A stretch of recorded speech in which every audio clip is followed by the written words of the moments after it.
പശ്ചിമേഷ്യയിൽ നിന്നും അതീവ നിർണായകമായ വാർത്തകളാണ് ഇപ്പോൾ പുറത്തു വന്നുകൊണ്ടിരിക്കുന്നത്. ലോകം ഭീതിയോടെ ഉറ്റുനോക്കിയ ആ വാർത്ത ഇപ്പോഴിതാ സ്ഥിരീകരിക്കപ്പെട്ടിരിക്കുകയാണ്.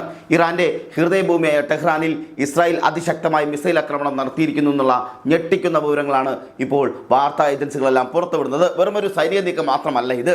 ഇറാന്റെ പരമോന്നത നേതാവ് ആയത്തുള്ള അലി ഖമേനിയെ തന്നെ ലക്ഷ്യം വെച്ചുകൊണ്ടുള്ള കൃത്യമായ വധശ്രമമാണ് ടെഹ്റാനിൽ നടന്നത് എന്നുള്ള വിവരങ്ങളാണ് ഇപ്പോൾ പുറത്തു വരുന്ന ഓരോ സൂചനകളിൽ നിന്നും വ്യക്തമാക്കുന്നത്. ഖമേനിയുടെ ഔദ്യോഗിക വസതിക്കും അതുപോലെ തന്നെ ഓഫീസിന് തൊട്ടടുത്തുള്ള അതീവ സുരക്ഷാ മേഖലയിലുമാണ് ഇസ്രായേൽ മിസൈൽ വന്നുവച്ചിരിക്കുന്നത്. ലോകമൊരു മൂന്നാം ലോക മഹായുദ്ധത്തിന്റെ പടിവാതുക്കൾ എത്തി നിൽക്കുകയാണെന്ന് ഭയപ്പെടേണ്ട സാഹചര്യമാണ് ഇന്ന് ലോകത്ത് നിലനിൽക്കുന്നത്. ഇന്ന് ശനിയാഴ്ച പുലർച്ചെയാണ് ഇറാന്റെ തലസ്ഥാന നഗരിയെ നടുക്കിക്കൊണ്ടുള്ള സ്ഫോടന പരമ്പരകൾ ഉണ്ടായിരിക്കുന്നത്. നഗരവാസികൾ ഉണർന്നത് ആകാശത്തെ പിടിച്ചുകുലുക്കിയ ആ ഭീകരമായ ശബ്ദങ്ങൾ കേട്ടുകൊണ്ടാണ്. ഈ ആക്രമണത്തിന് പിന്നിൽ അമേരിക്കയുടെയും ഇസ്രായേലിന്റെയും കൃത്യമായ ആസൂത്രണമുണ്ടെന്ന് പകൽ പോലെ വ്യക്തമാണ്. എന്നാൽ ഇസ്രായേലിന്റെ ഈ നീക്കം മുൻകൂട്ടി കണ്ട ഇറാൻ സുരക്ഷാ വിഭാഗം ആക്രമണത്തിന്റെ നിമിഷങ്ങൾക്ക് മുമ്പ് ഖമേനിയെ അതീവ രഹസ്യ സുരക്ഷിതമായ കേന്ദ്രങ്ങളിലേക്ക് മാറ്റിയെന്നുള്ള റിപ്പോർട്ടുകളും പുറത്തു വരുന്നുണ്ട്. 86 വയസ്സുകാരനായ ഖമേനി ഇപ്പോൾ എവിടെയാണെന്ന കാര്യത്തിൽ ഇപ്പോഴും ദുരൂഹതകൾ തുടർന്നുകൊണ്ടേയിരിക്കുകയാണ്. കഴിഞ്ഞ ഏതാനും ദിവസങ്ങളായി ഖമേനി പൊതുവേദികളിൽ പ്രത്യക്ഷപ്പെട്ടിരുന്നില്ല എന്നതും ഈ ദുരൂഹതയ്ക്ക് ആക്കം കൂട്ടുന്ന കാര്യം കൂടിയാണ്.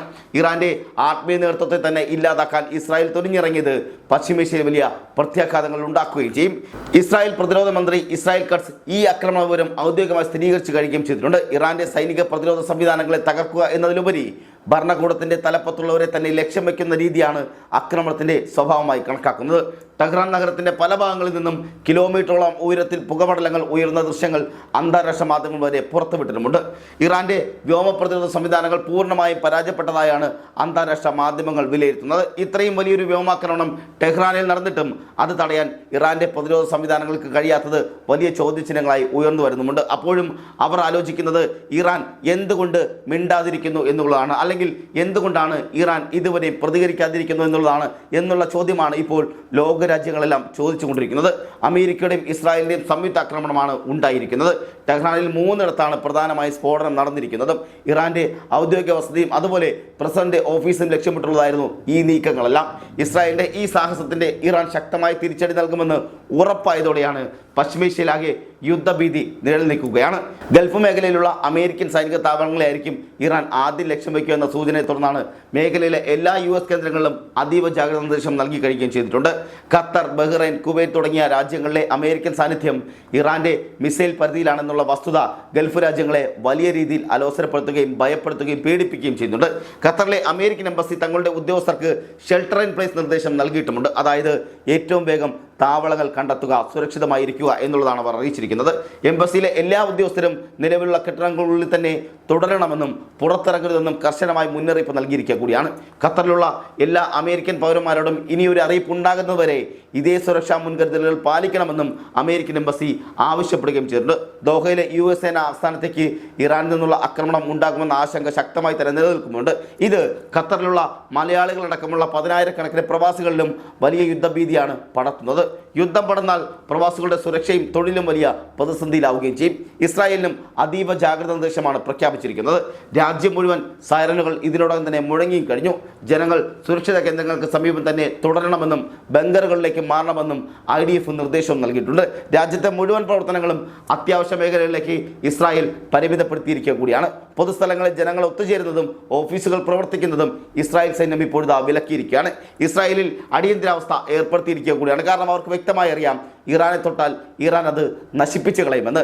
ഇറാൻ എന്ത് ചെയ്യുമെന്ന് യാതൊരു പിടുത്തവുമില്ലാതെ നിൽക്കുന്ന സാഹചര്യത്തിൽ ഇസ്രായേലിന് ഭയന്നേ മതിയാകൂ. കാരണം ഇസ്രായേലിന് എവിടെയാണ് തുടങ്ങിയത് അത് അവസാനിപ്പിക്കുന്നത് ഇറാനാണെന്ന് ആദ്യമേ തന്നെ പറഞ്ഞിരുന്നതാണ്. അതായത് US ഇസ്രായേലോ നിങ്ങളാണ് യുദ്ധം തുടങ്ങുന്നെങ്കിൽ അത് അവസാനിപ്പിക്കുന്നത്, അല്ലെങ്കിൽ നിങ്ങളാണ് ഈ അക്രമം തുടങ്ങുന്നെങ്കിൽ അത് അവസാനിപ്പിക്കുന്നത് ഞങ്ങൾ മാത്രമായിരിക്കുമെന്ന് ഇറാൻ നേരത്തെ മുന്നറിയിപ്പ് നൽകിയതാണ്. ആ മുന്നറിയിപ്പെല്ലാം അവഗണിച്ചുകൊണ്ടാണ് ഇസ്രായേൽ ഇറാൻ നേരെ ബോംബ് വർഷം നടത്തിയിരിക്കുന്നത്. ഇനി എന്താകുമെന്ന് കണ്ടറിയേണ്ടി കൂടിയിരിക്കുന്നു. ഏത് നിമിഷവും ഇറാന്റെ ഭാഗത്തു നിന്ന് അതിശക്തമായ മിസൈൽ വർഷം ഉണ്ടാകാമെന്ന നിഗമനത്തിലാണ് ഈ കടുത്ത നടപടികളെല്ലാം ഉണ്ടാക്കുന്നത്.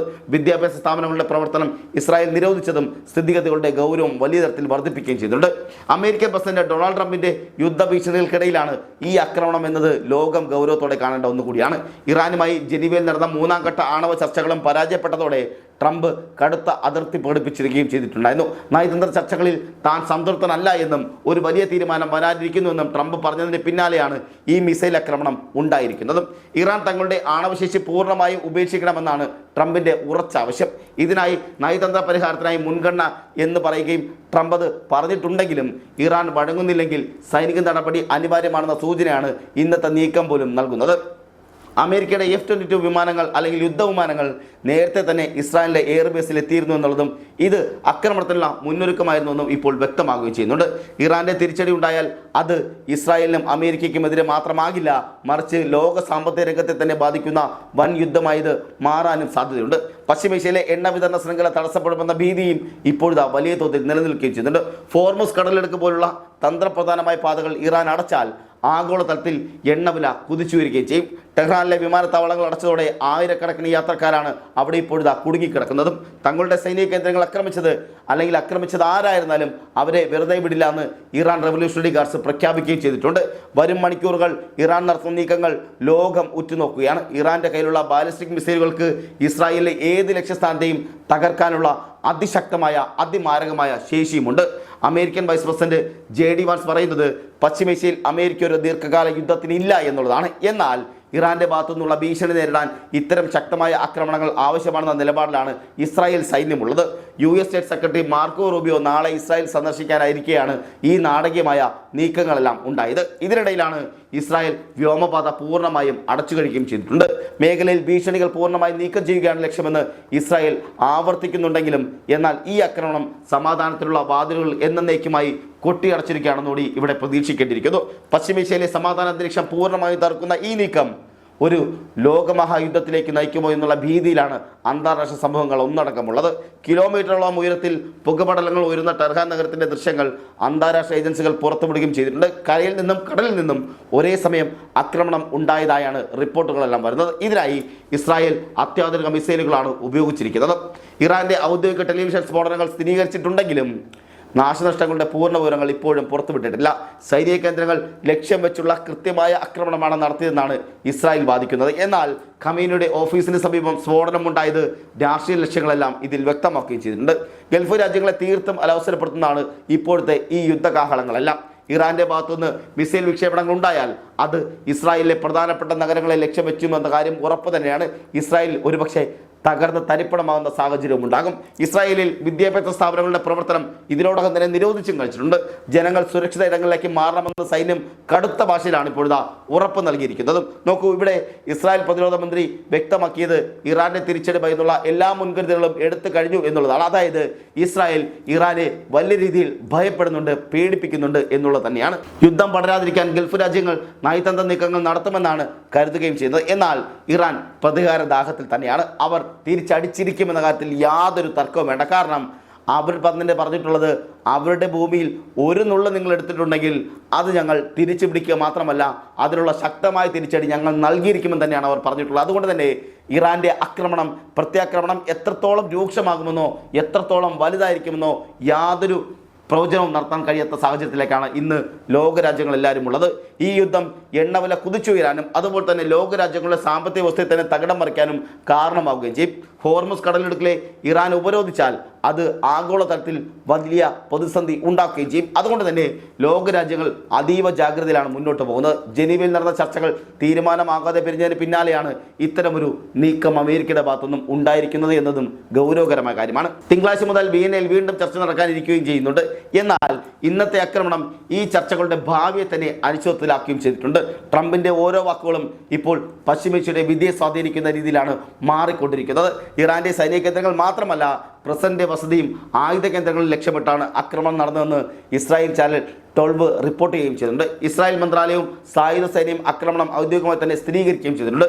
എല്ലാ പൗരന്മാരും സുരക്ഷിത ഇടങ്ങളിലേക്ക് നീങ്ങണമെന്നും IDF ആവർത്തിച്ച് പറയുന്നുണ്ട്. കാരണം ഇറാൻ എന്ത് ചെയ്യുമെന്ന് ആർക്കും യാതൊരു പിടുത്തവുമില്ലാതെ നിൽക്കുന്ന സാഹചര്യമാണ്. കാരണം ഇറാൻ ഒരു അടി കിട്ടിക്കഴിഞ്ഞു. ഇനി തിരിച്ചടിക്കുന്നത് അല്ലെങ്കിൽ ഇനി അടി തുടങ്ങാൻ പോകുന്നത് ഇറാൻ തന്നെയാണ്. ആ അടി എത്രത്തോളം ശക്തമാകുമെന്നോ എത്രത്തോളം വലുതായിരിക്കുമെന്നോ ഇസ്രായേലിനോ അമേരിക്കയ്ക്കോ യാതൊരു എത്തുംപിടിയും കിട്ടാത്ത സാഹചര്യമാണ് നിലനിൽക്കുന്നത്. ഇറാൻ്റെ തിരിച്ചടി ഏത് നിമിഷവും പ്രതീക്ഷിക്കാം എന്നതിനാലാണ് ഇസ്രായേൽ നഗരങ്ങളിൽ സൈറനുകൾ മുഴങ്ങിക്കൊണ്ടേയിരിക്കുന്നത്. ഇസ്രായേൽ വ്യോമപാത അടച്ചതോടെ ആ രാജ്യവും ഇപ്പോൾ ഒറ്റപ്പെട്ട നിലയിലാണ്. അമേരിക്കയുമായി ഏകോപിപ്പിച്ചാണ് ഈ ആക്രമണം നടത്തിയതെന്നുകൊണ്ട് തന്നെ ഇറാൻ്റെ പ്രതികാരം അമേരിക്കയ്ക്ക് നേരെയും ഉണ്ടാകും. ഖത്തറിലും കുവൈറ്റിലും ബഹ്റൈനിലുമുള്ള അമേരിക്കൻ സൈനികർ ഇപ്പോൾ അതീവ ജാഗ്രതയിൽ കൂടിയാണ്, അല്ലെങ്കിൽ വലിയ ഭയത്തിൽ കൂടിയാണ്. അവർ പേടിച്ച് വിറങ്ങലിച്ചിരിക്കുന്ന സാഹചര്യമാണുള്ളത്. പശ്ചിമേഷ്യയിലെ ഈ സംഘർഷം ഒരു വൻ യുദ്ധത്തിലേക്ക് മാറുകയാണെങ്കിൽ അതിൻ്റെ പ്രത്യാഘാതങ്ങൾ ലോകം മുഴുവനും അനുഭവിക്കേണ്ടി വരും. ഇറാൻ്റെ രാഷ്ട്രീയ നേതൃത്വത്തെ തന്നെ ഉന്നമിക്കുന്ന ഈ രീതി ലോകരാജ്യങ്ങൾക്കിടയിൽ വലിയ പ്രതിഷേധത്തിനും ആശങ്കകൾക്കും കാരണമായിട്ടുമുണ്ട്. ദീർഘകാല യുദ്ധത്തിന് ട്രംപിന് താല്പര്യമില്ലെന്ന് പറയുമ്പോഴും ഈ ആക്രമണം അങ്ങനെ ഒരു സാഹചര്യത്തിലേക്കാണ് വഴി തുറന്നിരിക്കുന്നത്. ആയത്തുള്ള അലി ഖമേനി സുരക്ഷിതരാണെന്നുള്ള കാര്യത്തിൽ ഇറാൻ വ്യക്തമായൊരു മറുപടി ഇതുവരെ നൽകിയിട്ടില്ല എങ്കിലും ആയത്തുള്ള അലി ഖമേനി വലിയ തരത്തിൽ സുരക്ഷിതമാണെന്ന് തന്നെയാണ് നമുക്ക് അനുമാനിക്കാൻ കഴിയുന്നതും. ഖമേനിയുടെ ഓഫീസിന് തൊട്ടടുത്താണ് മിസൈലുകൾ പതിച്ചത് എന്നത് ഇറാന് വലിയ ആഘാതമാണ് സൃഷ്ടിച്ചിരിക്കുന്നത്. അതുകൊണ്ട് തന്നെ അവരുടെ തിരിച്ചടിയും അത്രയും വലുത് തന്നെയായിരിക്കും. ഇറാൻ്റെ ആത്മവീര്യം തകർക്കാനാണ് ഇസ്രായേൽ ശ്രമിക്കുകയും ചെയ്തിരുന്നത്.